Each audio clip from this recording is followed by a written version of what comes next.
My mom used to hide under my bed at night. I was born in 2000, grew up in a small town in Northeast Ohio. We had one of those little ranch-style houses, all on one floor, 3 bedrooms. It was just me and my mom for most of my life. My dad left when I was a baby. She was a good mom from what I remember. We didn't have much money, but she made sure I always had what I needed. She worked as a waitress at a restaurant in the center of town. Always tired, but always kind. We'd watch movies together at night. She'd tuck me in, kiss my forehead, and tell me she loved me. I felt safe, except at bedtime. I must have been about 6 or 7 the first time I noticed it. One night after she tucked me in, I heard the floor creak after she turned off the light. Not out in the hall, right by my bed. I remember freezing, listening. Then I heard the sound of her breathing. Slow, heavy, right underneath me. I leaned over the edge and whispered, "Mom?" She didn't answer.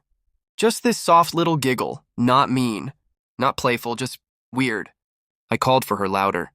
After a few seconds, she crawled out from under the bed like it was the most normal thing in the world. Smiled at me and said, "Go to sleep, sweetheart. Mommy's here." Then she left the room. The next night, same thing. I heard her crawl under right after lights out.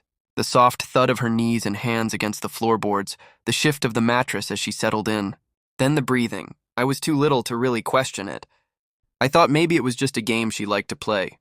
But the older I got, the more I realized it wasn't a game. It became a routine.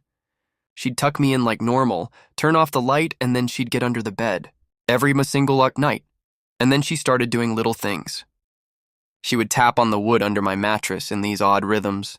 3 taps, then 2, then 4. Sometimes it sounded almost like a song, other times like random patterns. If I moved or sat up, she'd stop until I lay back down. A couple times I caught her peeking out from the foot of the bed. I'd feel eyes on me and look down, and there she was. Her face just visible in the dark, one eye glinting in the faint light from the hall. No expression, just watching. I stopped sleeping well.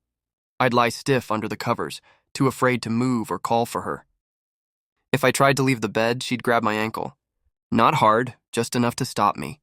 Then she'd giggle again, that same soft, weird giggle. I never told anyone. How do you explain something like that when you're a kid? I figured no one would believe me. It wasn't every night that something scary happened. Some nights she'd just lie there quietly.